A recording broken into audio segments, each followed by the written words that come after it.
Hey, welcome back to RamZland. Today we're going to use a penny to demonstrate the catalytic combustion of acetone. Check this out. So all I'm using in this reaction is my blowtorch, a penny that's older than 1982, some pliers, a pencil, copper wire, a small 50 milliliter beaker, petri dish, and I'm getting my acetone just from nail polish remover. Begin by drilling a small hole in the top of your penny.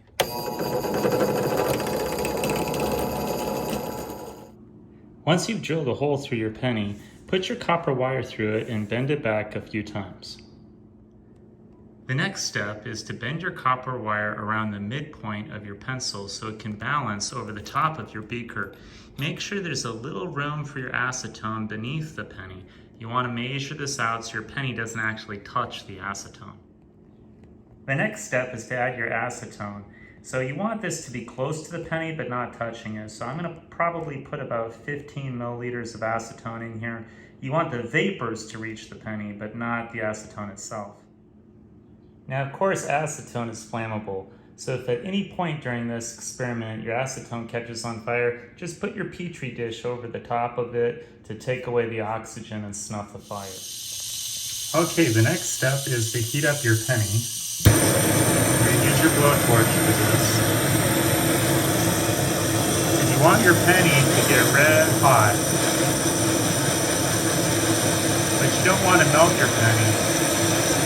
This is why you want a penny that's older than 1982. Otherwise your penny is made mostly of zinc, and that'll melt. Now when your penny's red hot like that, lower it in your acetone. So it's just over the top of the acetone. Balance it there, and then turn out the lights and look at your penny. If you look closely, you'll see waves of red passing over the penny. So what's happening now is that the acetone, of course, is releasing vapors, and those vapors are actually combusted not just by the heat, but by the oxygen, the copper oxide layer on the penny.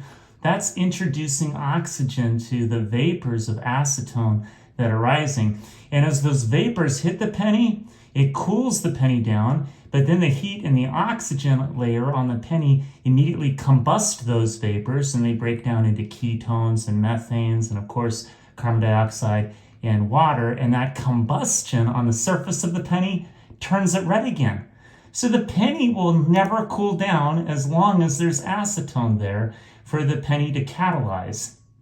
And that is why the penny keeps glowing red. It's catalyzing those vapors of acetone as they rise with that copper oxide layer on the outside of the penny. Just amazing. And it'll just keep on glowing like that for about 15 minutes. Well, I hope you enjoyed today's edition of RamZland, and I'll see you next time.